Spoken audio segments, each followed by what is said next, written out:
Good morning. Hello. Hello. Good morning. Can everybody hear me? Everybody say something.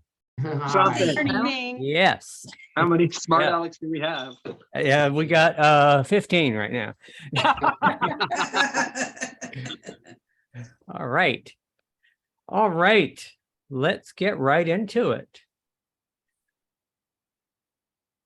Get rid of this video. Reshare.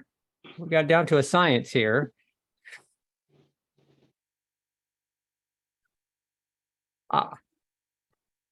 Yeah, let's see who's here. Is everybody here? Yeah. Good. Good. Make sure you got the right date. Try again. Yeah. That's a week off. That's a week off. Okay. Do you want to do last week's? Was it that good? Should we Yes, deja vu. February 8th? Let's talk real estate. Here's a beautiful picture of our Vancouver office. That looks like Shauna. Building. Somewhere inside the county building. That's Shauna's world over there. That's Shauna's world. It's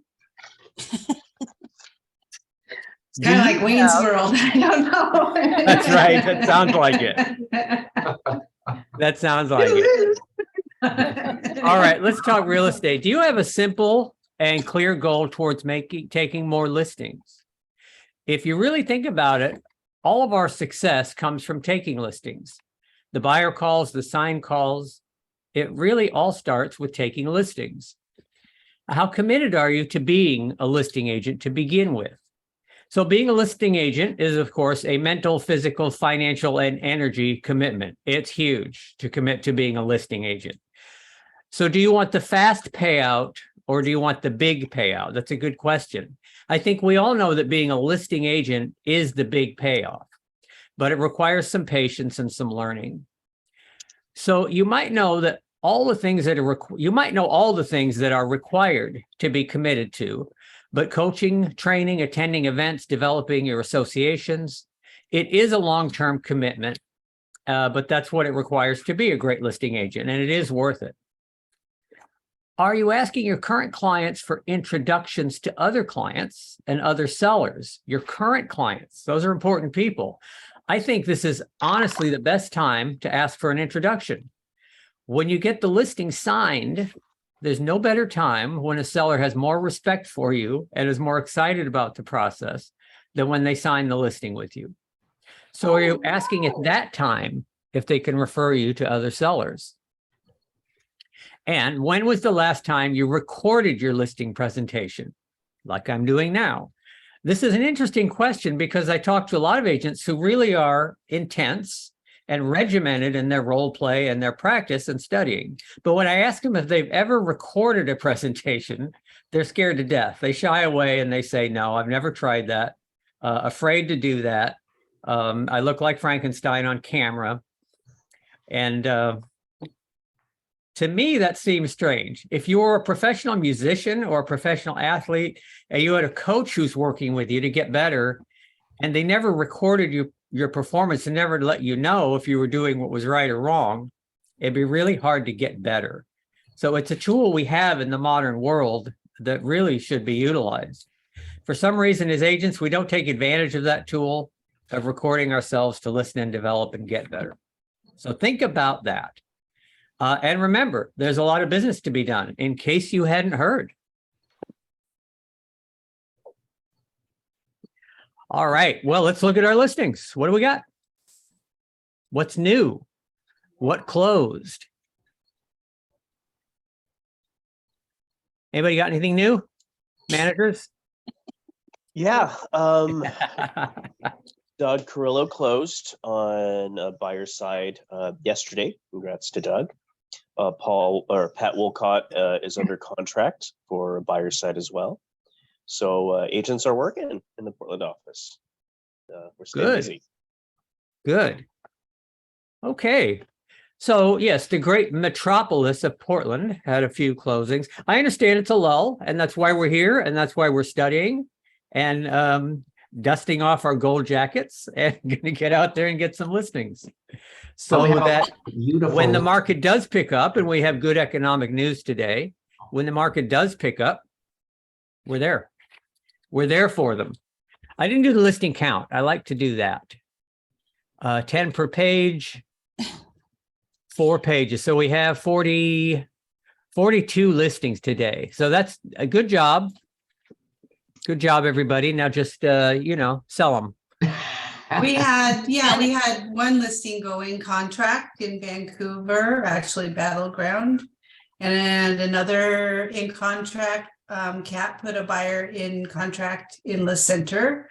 And I think things are busy in Vancouver. Mhm. We had a closing in Longview. Jennifer Washington had a closing. Nice. And Kim Pelletier got a new listing. Nice. Nice. Okay. Okay. So it is possible to do it in January, in February, Mhm. in With a market change. Yes. 30-something degree weather. All right. Good job, everybody. Yeah.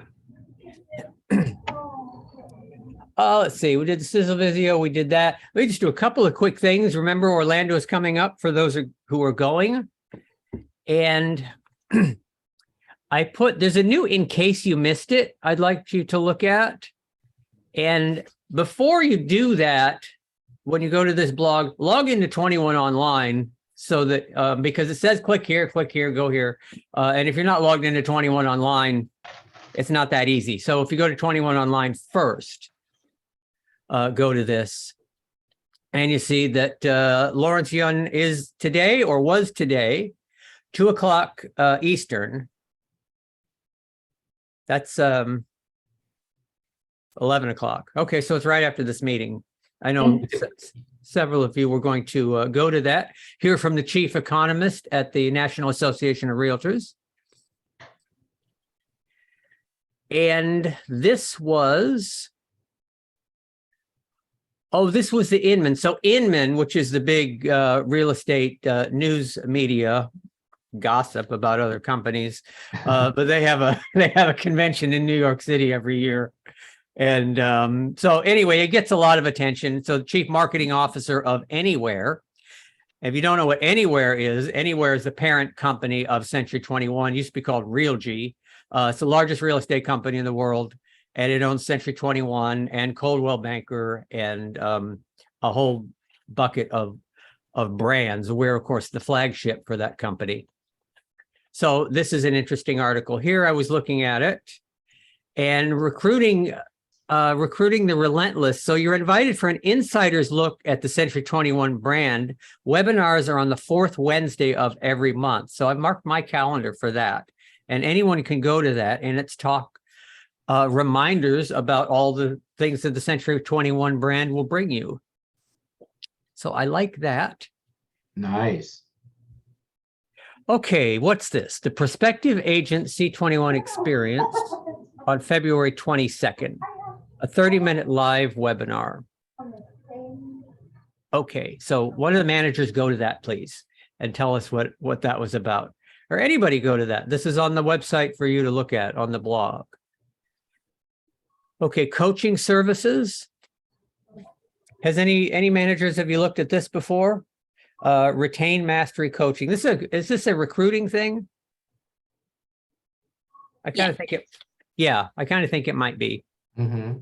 And in fact, I kind of think I might be on the manager version of this, but I didn't know there was a manager version. I was going to say, this is a lot of manager stuff. However, for agents that That's want what to it know. is. Okay, well, we're not hiding In case you anything missed- from the in case you agents. missed it, yeah. This is the kind of stuff we look at. Okay. And a little reminder, again, we get this, studies have shown the Century 21 brand has been named the #1 leader in brand awareness for the 24th year running. We are, as everybody knows, the most recognized brand in the United States. And that is something to brag about, and that's something to be proud about. For so many years, we were the largest, and we don't want to be the largest. When you look at what the largest by agent count are, that is not what we represent. We represent quality, customer service. We always rank high in customer service awards, but to be the most recognized brand, that's very valuable, which is why you join a brand in the first place, is so people know who you are. Though, just to put in, we are on the top 3 for agent Well, count in the United we're the second largest. I was going to say, it's still It's pretty not good like for we count. went out of business. Right.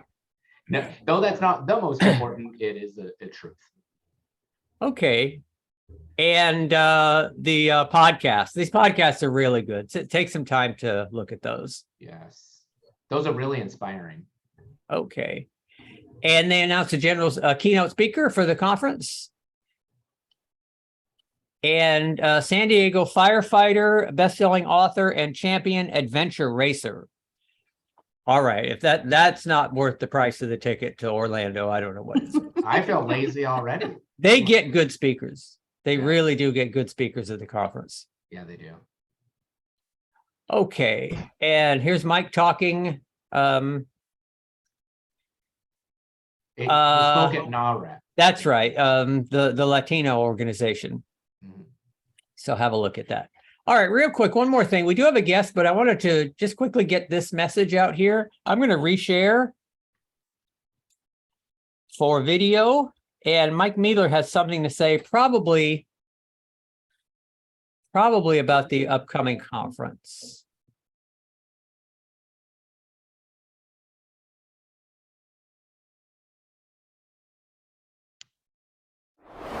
List more, close more, grow more. That is the goal for all of us in 2023. Gang, this year we are pulling out all the stops at our 121 experience, and I can promise you it's an event that you do not want to miss. I'm personally reaching out to encourage all of you to register today. Our learning team has curated a jam-packed schedule of sessions that will provide you with the strategies, insights, and most importantly, the action steps to grow your business. We have over 50 agent courses designed to take you to the next level. Classes like Pipeline to Goldmine, 7 negotiation skills to own today's market, and 3 pricing strategies you need to know now. And you don't want to miss our marquee learning session focused on listings, led by one of our top Century 21 affiliated brokers, Mr. Greg Harrelson. This interactive and collaborative masterclass will enable you to walk away with tangible takeaways you can incorporate into your business today. Plus, we just announced our phenomenal keynote speaker, Miss Robin Benacasa, a world champion racer, firefighter, and best-selling author, whose focus on playing to win and diving into how champions lead change is going to leave everybody inspired.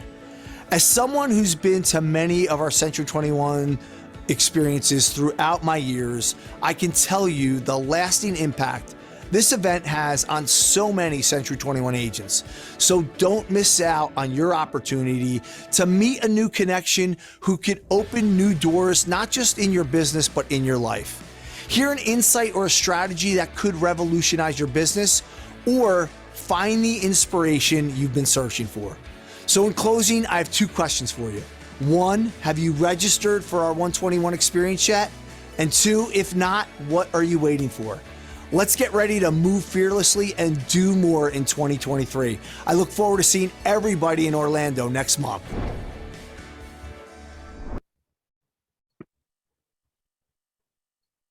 And to boot, it's in Orlando after a long winter.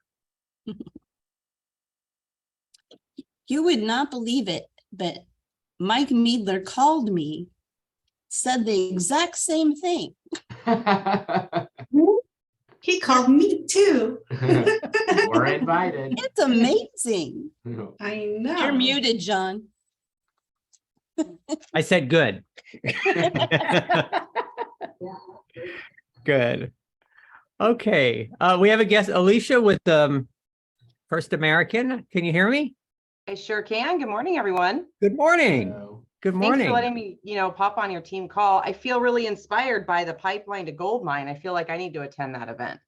Pretty catchy little tagline there.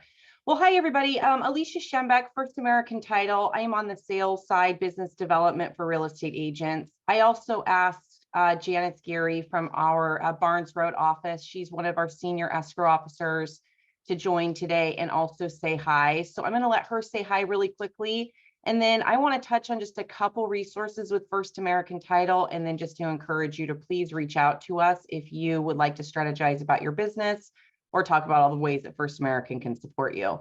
But Janice, thanks for popping on and saying hi with me. Hi. Hi, Janice. Hi, how are you guys doing? Good. Good. Good. So my name is Janice Geary with First American Title, and I am a escrow officer over at the First American Peter Court location over by right next door to St. Vincent's Hospital. So I've been in the business for about 19 years. So I started out as receptionist, worked as an assistant for a very long time, and then going on to about 4 years of being an escrow officer. So I have seen and experienced many, many transactions throughout the real estate career, in the industry. So, but I'm here to, happy to help answer any questions and, or anything or if you guys have any questions for me that you've been, seeing on any transactions out there. You're available. Anybody have any concerns about escrow? Escrow been doing any wacky things lately? We don't They've always been very understand helpful. any new issues? Well, actually, I have seen a lot of transactions where they're asking me to do holdbacks, because of this repair, that repair, or they don't have enough credit to use up all the seller credit, so they want me to pay bills. And so, just they're, everyone's trying to be creative to use up either all the credit or, just trying to figure out how to make the transaction go through. Right. Well, we're training people to be creative right now. Yes. Yeah. Mhm. I see a lot of, agents are submitting their offers, that state that this just not a seller credit, but, towards either a temporary buy down or a buy down on points, just being very specific on what they're asking. Wonderful. Okay. Well, we're definitely here to support you on the escrow side and on the business development side. One thing I want to note, if you have been working with First American or worked with us in the past, you may know that we have our mobile app, My First Am. If you've used this or are still using this, I just want to make a quick note that the My First Am platform is going to be grandfathered. And as that's going away, we have already launched our replacement platform, which is called Ignite RE.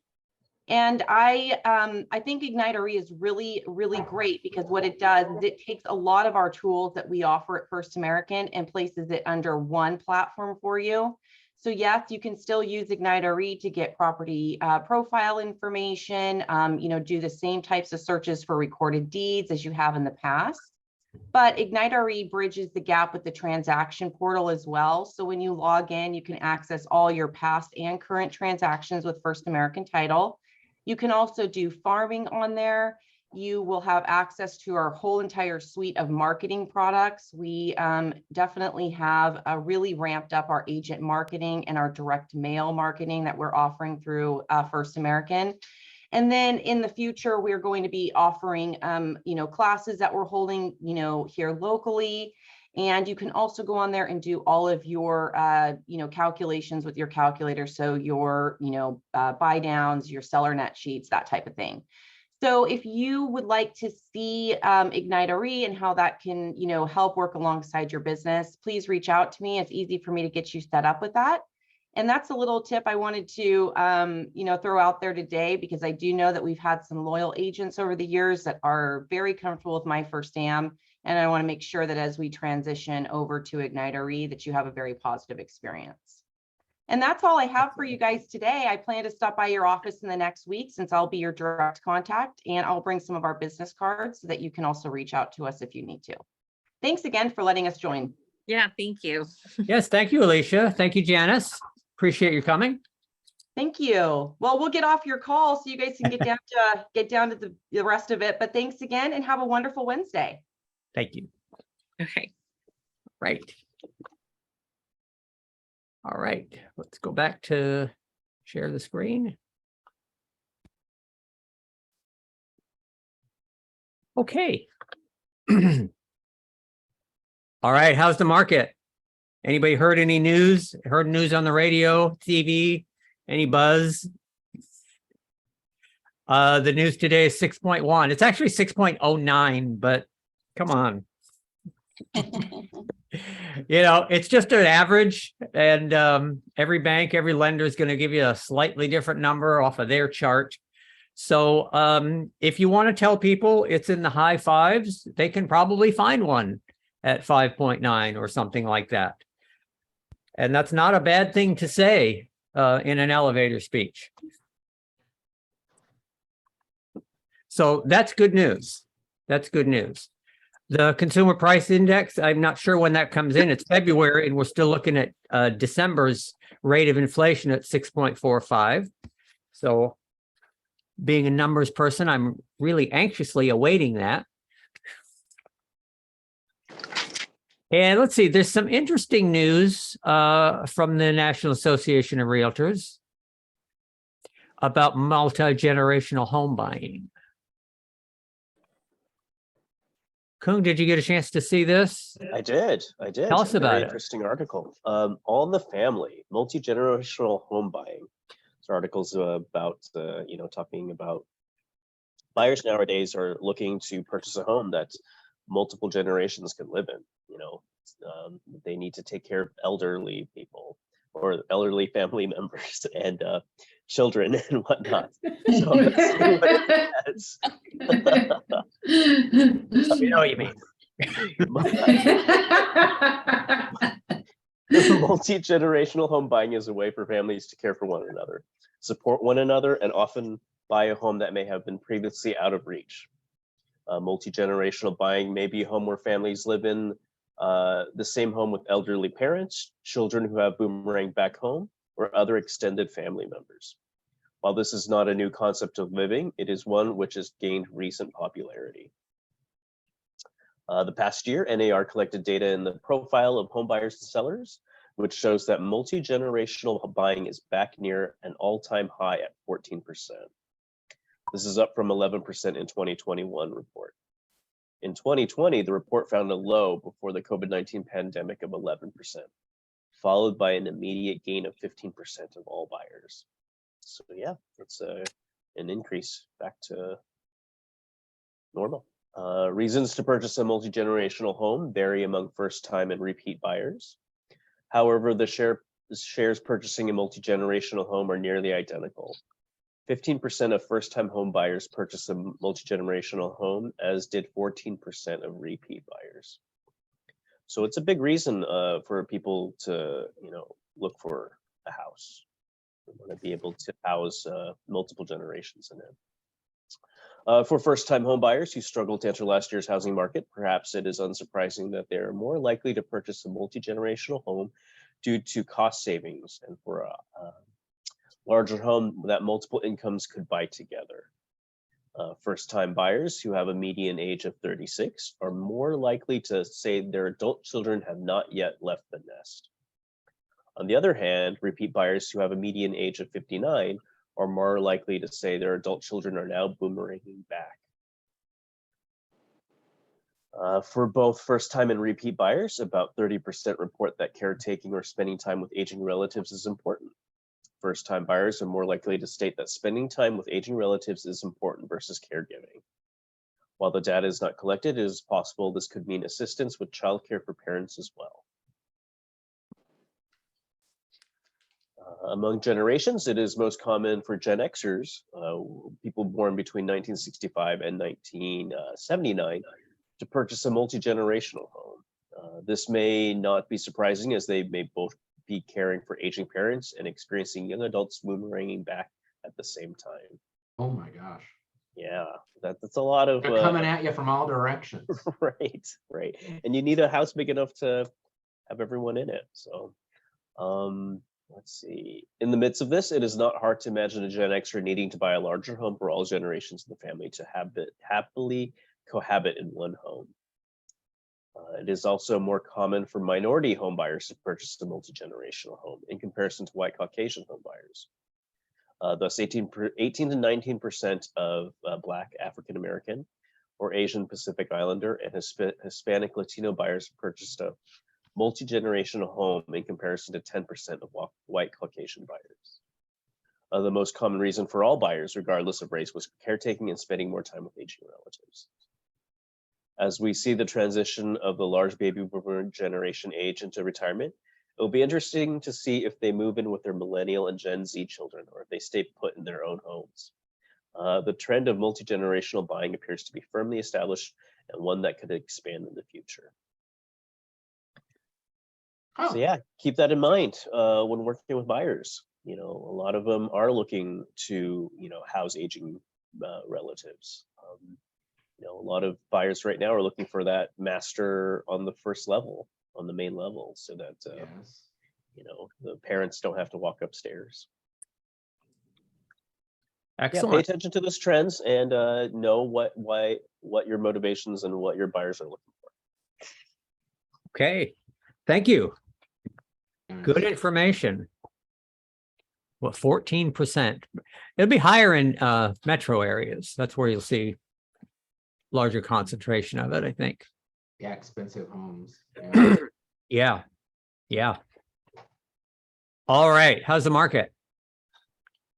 How's the market? Does everybody know where to find How's the Market? It's right here on the Productivity Hub. It's over on the left. It's the fourth one down. Here's your elevator speech, all ready to go. Oh, All ready to go. Kung? Oh, we haven't talked in a while. How's the market in Portland Metro? Well, let's see. Home prices are beginning to show signs of cooling as buyers have pulled back due to mortgage rates increasing last year. This is starting to convince sellers to lower their sales price. Average days on the market is 55 days, and home prices have increased 6.1% over last year. The median home sold price in the metro area is $548,400, and interest rates are currently at 6.1% and are expected to fluctuate over time. There are still more people looking to buy than there are homes available, so it's still a very good time to list. Excellent. Excellent. Let me make sure I didn't do that. I changed the home price increase to the interest rate. I didn't do that on the others. Okay. Shauna, how is Clark County in Washington? How's the market? It's picking up a lot. Home prices are beginning to show signs of cooling as buyers have pulled back due to mortgage rates increasing last year, which is starting to convince sellers to lower their sales price. Average days on market is 52 days, and home prices have increased 11.3% over last year. The median home sold price in the metro area is $525,000. Interest rates are currently 6.1% and are expected to fluctuate over time. There are still more people looking to buy, and then there are homes available. And we are seeing multiple offers again on a lot of the lower end homes. It is very good time to list. Nice. Good time to list. Good time to list. How is Cowlitz County, the Longview Kelso area? It's great. Right. I can't see it. Okay, I'm gonna try. Home prices are beginning to show signs of cooling as buyers have pulled back due to mortgage rates increasing last year, which is starting to convince sellers to lower their sales price. In December, there were 60 new listings taken with 60 properties sold. Active listings were 205. Average days on the market is 103 days, 3.42 months. Medium home sold price in the area is 380,000. Interest rates are currently at 6.1% and are expected to fluctuate over time. There are still more people looking to buy than there are homes available. It's a very good time to list. Good time to list. Excellent. Excellent. And a little more normal market. Moving towards a neutral market. Yes. Right. And how is beautiful, warm, sunny Idaho? It's a warm day. Yeah. Yeah, so the home prices are beginning to show signs of cooling as the buyers have pulled back due to mortgage rates increasing last year, which is starting to convince sellers to lower their sales price. The average days in the market is 58, or is that 56? 56 days. Hmm. And home prices have increased 2% over last year. The median home list price in the metro area is $545,000. Interest rates are currently at 6.1% and are expected to fluctuate upwards over time. There are still more people looking to buy than there are homes available, so it's a very good time to list. All right. Nice. Thank you. Thank you. Okay, so a good market, a good interest rate. So let's let the weather warm up a little bit. Let's let the newness of the interest rate settle in with the public and with the buyers. And let's let them go about their business and have to move and relocate and have families and change jobs and all of those things that bring them to us. So it's going to be a good year. Mhm. Right. So far. So far. Okay. Got the productivity hub. I've done enough here. Cheryl, Shauna, what would you like to talk about for our real estate discussion? I can talk more about interest rates. A little bit more. Tell us about them. Well, positive news. Oh, good. They're going down. In case you didn't hear that. I like the little quote. They said, when interest rates go up, they take the elevator. When they go down, they take the stairs. So it's taken a little bit of time, but they're slowly going down. This chart kind of shows that they're going down. These are things to have available for clients and people that you're talking to. You can either have them on your phone or, print them out or whatever. But a lot of people like to see, when you can see that the rates are going down like this and that there's a trend, it's a little easier and sticks in your mind better, I think, than just telling someone. Oh, no, graphs are fantastic. So this is November This is 22. from- Okay, yeah. just the last few months. Yep, from November till now. So that's a great chart because it makes it look like a great interest rate Yeah. And right there at it's the bottom. it's gone down 1 full point from what it started at That's right. That's right. in November. Where do you get this? Is this on our website? The graph? These are, well, it is right now. These I got from Keeping Current Matters, and they have free stuff on there. I get emails. I haven't bought anything from them. And they send emails at least weekly, maybe more, I don't know. And they have on their website, they have free resources for agents that you can get graphs and stuff like this. Okay. And they have little podcasts and just little updates. I think John's shown them before where they just tell you, you know, things like this. Yeah, things to pass on to your clients. Thank you. Free is a very good price. Yes. And you can buy it for like $29.99 a month. You can get it all personalized to you, so you can post it. Okay, I feel like I'm working for them. Buyer demand is still high. Going into spring, we should see good to strong buyer demand. So this is a little chart that shows the interest rates and what usually happens, you know, when they get above 7, it's weak buyer demand. And then when they get down to the 6 and, you know, 5 to 6 area, it's a strong buyer demand, which people are beginning to see. I know agents, especially in Vancouver, maybe Portland, I don't know. Things are starting to pick up. Okay, so on that note, get ready. We need more listings.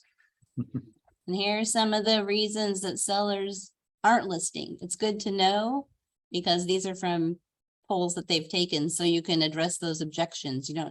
It's hard to address objections if you don't know what they are. So a lot of sellers aren't selling because they have a good interest rate now and they don't want to. So it's good to know that, so you can talk to them about the interest rates and explain to them that, you know, they're not bad. I've heard that they can buy a second house and rent out the house with the great interest rate. Yes, Oh. they can do that. Mhm. Yeah, you can come up with all kinds of replies to that fear, and also the fear that they won't be able to find something new that they want. Mm. There's more coming on the market, so you can talk to people about that. So do all your active and passive prospecting to get your market share. Do all the things that we talk about all the time. And then here's some things, just reminders, expireds. There's going to be more expireds out there right now. Talk about home equity and what they can do with it to downsize or even upsize. That even though prices may have gone down slightly, people still have a whole lot of equity in their homes. I mean, prices went up 40% over the 2 years. And so them going down a little bit, even if they go down 10%, you're still going to have a whole bunch of equity. Yeah. So you can talk to people about that. Target those people who might have buyer's remorse from the last couple of years. We've talked about that. People just, you know, all those crazy buyers that were offering the moon to get into houses. And then once they got into them, they realized maybe it wasn't really what they wanted. They just, you know, it's contagious when people are bidding on houses. You just want to win. might not be what you wanted when you get there. Oh, that happened a lot. So there'll probably be a bunch of people selling their houses. So this is a chart of new listings that are now below previous years. So you can see all the different colors in there. We're way below on the new listings. So we need to be talking to people about these things to get the listings back up, because we can't sell houses if we don't have listings.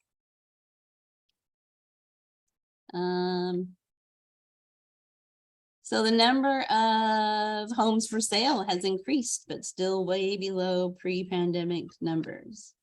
So you can see that there's more houses for sale because they're staying on the market longer. Remember, our statistics were all kind of skewed before about there not being any houses out there for sale because they were just selling so fast that they weren't pending or active very long. So, but they're starting to go back up. These are more charts you can use to show people. Yeah, that's a good trend. That's definitely a good trend. Yeah, they're going back up. We need more houses out there. Some people can buy the house that they really want. And that helps getting sellers too, because like I said, some of the reasons they're not selling is because they're afraid they can't get into another house. Right.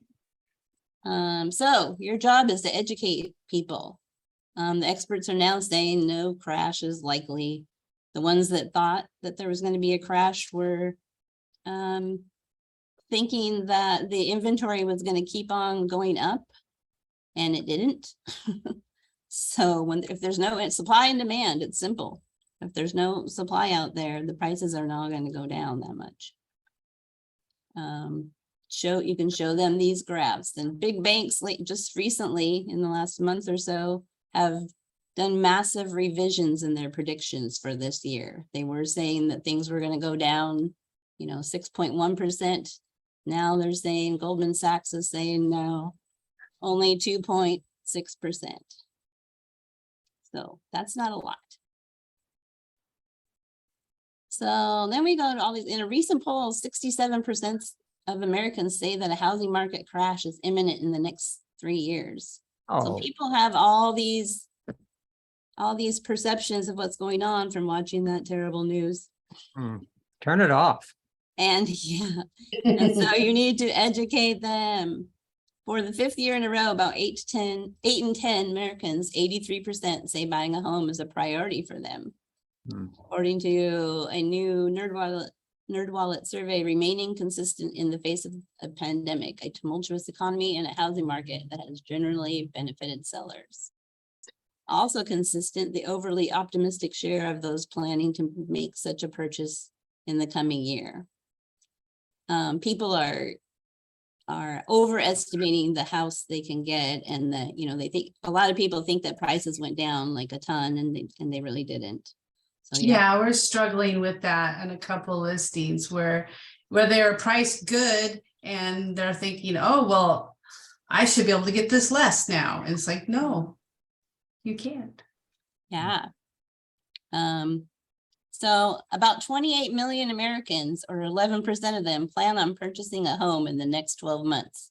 So out of those 28 million, we should be able to get some. Yeah. 28 million. Yeah. Yeah. We could do with half that. Yeah. Yeah. This rate has been steady, ranging from 9 to 11% of the population since we first asked in 2019. Again, this is NerdWallet. And as with years past, their numbers reflect an unrealistic optimism because, we had that 70% of the people that thought that were going to buy a home last year ended up not doing it because there was no houses out there to buy. There wasn't the right one, and the prices, were too high for what they thought they were going to get. So all this education is important.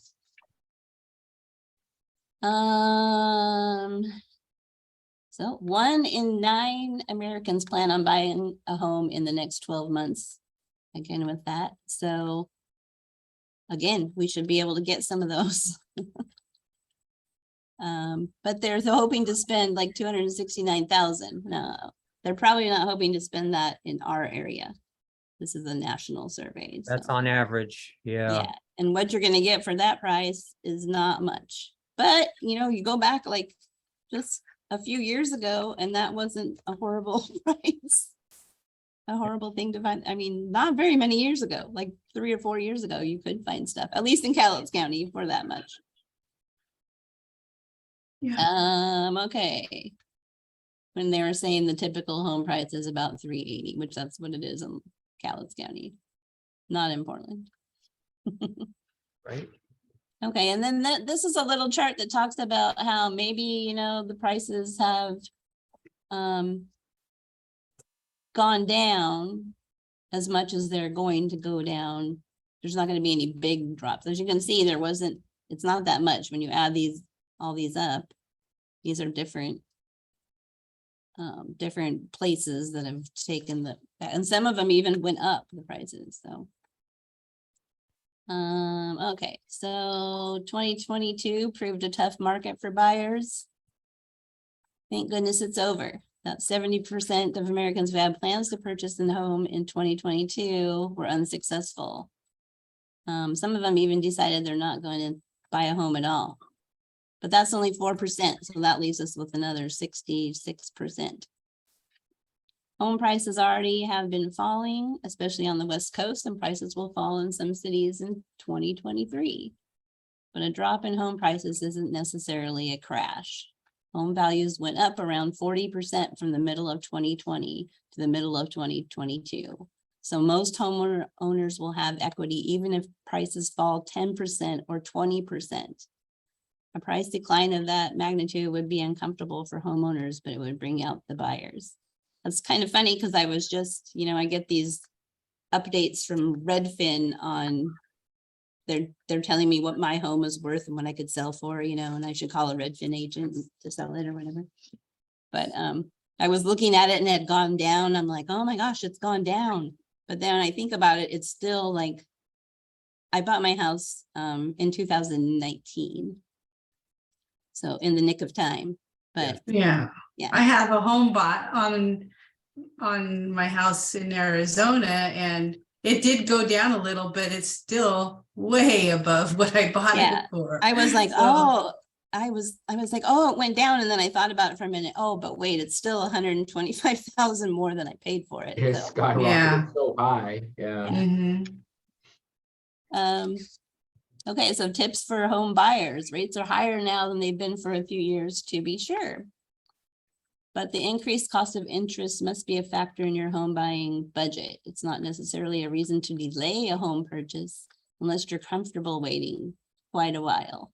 Consider the low rates of 2020 an anomaly and factor in these bigger financing costs as if they were here to stay.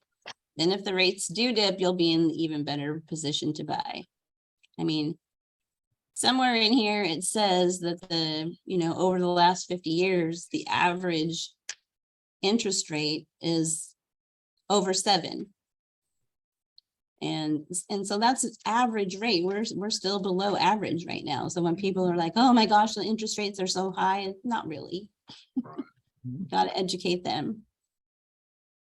And if they hang on it long enough, they're gonna stay there, they can always refinance. Yep. Yeah, date the rate, marry the house. Mhm. Okay, so another home buyer tip, housing prices have begun to stabilize and more homes are available for sale. But that doesn't mean buying in 2023 will be easy. Prospective buyers should study themselves for compromise.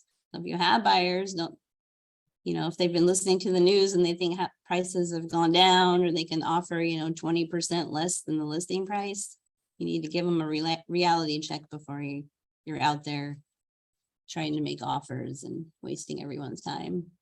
There's still a shortage of homes for sale, so buyers will likely have to concede on some wish list items, not to mention the sales price. So, and then the bottom part is a little chart on the current obstacles to home buying and what people said, the reasons why they're not buying a house. So just look at that and be prepared. Like I said, be prepared. Those are the things you want to talk about in your blog posts or your social media posts or your little videos that you're going to make. Talk about some of these things that people are saying their obstacles to home buying. There's resources out. The number one thing is they don't have enough money for a down payment. And we know that there's resources out there for down payment assistance. Really good deals. I mean, really good. For real. Yeah. So you have an answer for every one of these things. Well, I mean, if they don't make enough money, they don't make enough money. It's not much And you their can- credit's bad, then just Yeah. lose their number, yeah. Yeah. Yeah. Just kidding. There's a few things, you just, It means counsel them. yes. Yeah. Tell Right. them Stick they with- need to Stick get- with them till they correct it. Right. So anyway, so that's just a few things to, some charts to post. And like I said, include in videos and all that. Educating the public out there really is our biggest job right now. So they'll buy houses and list them. Excellent. This is good stuff. This is excellent stuff. So this is posted to the blog for today. It's right there, interest rates and what you need to know. All right, Shauna, Yes. you brought us something about generating business and different types of leads. Yeah. There, This is from Mike Ferry, and as we know, his stuff is always spot on. The law of opposites in selling and taking risks. There are a lot of people who are stuck in the way of they do business. Watching what they do can help you in your business by doing the opposite. What do you have to do to be successful? I know there's some people in our offices that do door knocking. They prefer to be one-on-one. So let's talk about the traditional ways to do business in real estate. There is a direct correlation, how do you want to say that, between the risk that you are willing to take to build your business, make it go forward, and the success you have. So are you willing to take a risk? And it's kind of funny because he makes fun of what is the risk? The risk is really minimal. What's going to happen to you if you call somebody and they say, no, I don't want to do business? Not much. But the rewards can be really high. So it's better to take a few risks to get the big rewards.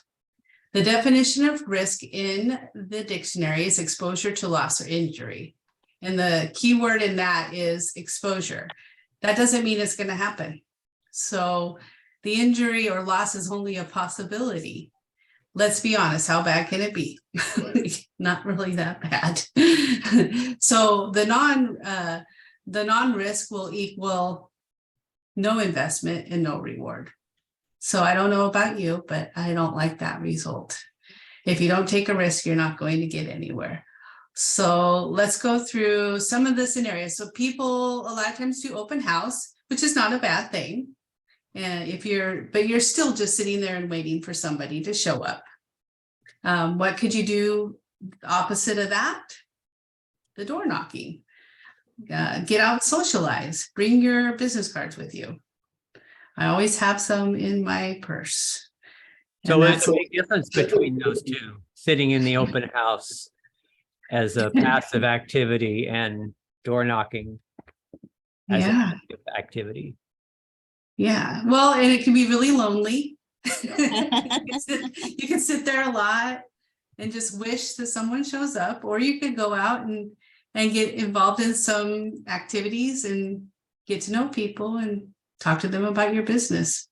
It's good to do door knocking around your open house too. Mhm. Yes. I think they go together. I think go there 2 hours early and try to get some customers before you open the door. Right. And that just goes back to the people that are just showing up at the open house and doing the open house are the ones that you want to do the opposite of. You want to do a little bit more and step out of your comfort zone. So, and then there's floor time or just waiting for the phone to ring. And I think a lot of real estate agents do that. They just wait around for the business to happen, for someone to refer them. And instead of doing that, you would do cold calling, call some for sale by owners, call some expireds, call your past clients, call your sphere of influence. And what is the big, huge risk there? Someone hangs up on you. Oh, I know. Or, that's like probably one of the, or they yell at you and cuss at you, or whatever they might do. But it's still, they can't really hurt you on the phone. The best thing about that is you could actually get an appointment. You could actually get somebody on your database, and the more people you have in your database, the more chances you're going to get a referral or business from them. So if you do have a good conversation, I just wanted to put a little side note in there. You could probably follow up with a thank you card, send out a gift card like, thank you so much for that referral. Here's a Starbucks on me, something like that. Just give something, acknowledge it, send them something in the mail. That's always a good follow-up with a good conversation.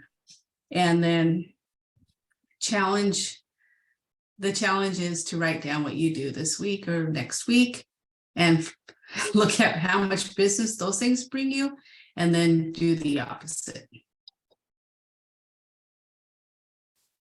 excellent. Are you going to read the quote? I could. If you do what everyone else does, you get what everyone else gets. go. Interesting. All right. Very true, I think. Yes. I think that's true. All right. Okay, everybody, thank you. My advice is to follow the advice that you just heard. Don't be shy about talking to people, knock on doors, every opportunity. It's a people business, and go out and buy sunscreen because things are getting better. Everything is we are poised again, I think, for the best year ever for a lot of people in this company. There's certainly no reason not, and there's every indication that it will be. Yeah, it's really kind of almost shocking in the last couple of weeks how much things are really changing. Buyers struggling again with multiple offers. So that's a good indication what the year's going to be like. We've seen this before. Nice. Nice. Yeah. And we have listings, so we have agents that are in open houses, so call those listing agents. Hold those open houses and maybe jump into some broker tours. That's which right. we assist you with. Make a video at your open house and Make a post it. video. Yes, at the open house. Perfect. Perfect idea. Yes. Kuhn, did you have some upcoming events? Yeah, we have our still every, what is it, bi-weekly accountability group. The next one is next Tuesday, and we have our monthly lunch and learn on the 23rd this month. We're gonna have another guest speaker from a mortgage company. She's gonna talk about all the different mortgage lending options that are available for buyers. So Okay. come on, stop by the office, get some lunch, get an hour of continuing education. And again, that's the 23rd of this month at noon. Excellent. One on the 16th, I'm going to do at 1 o'clock for Moxie websites. Oh, send that to everyone. I want to go. to that. Yeah. Do a mass And invite. I'll be in the right time zone too, so There that'll we be go. a lot easier. Yeah, do Yeah, a big Rick, mass invite. Rick would probably really like to hear about that. I'll let him know because Definitely. he's struggling with that right now. So I'm gonna work with them tomorrow on Thank you. how to publish the website. So, Thank you. Right. Yeah, that's going to be our focus for the next month or two is getting everybody their website the way they want it. Yes. Yeah. Definitely agents call us and spread the word. We're into Moxie. It is live. Right. App is gone. Right. All right. Thank you, everybody. Have a great week. thank you, you too. Bye. Bye. Bye. Thank you.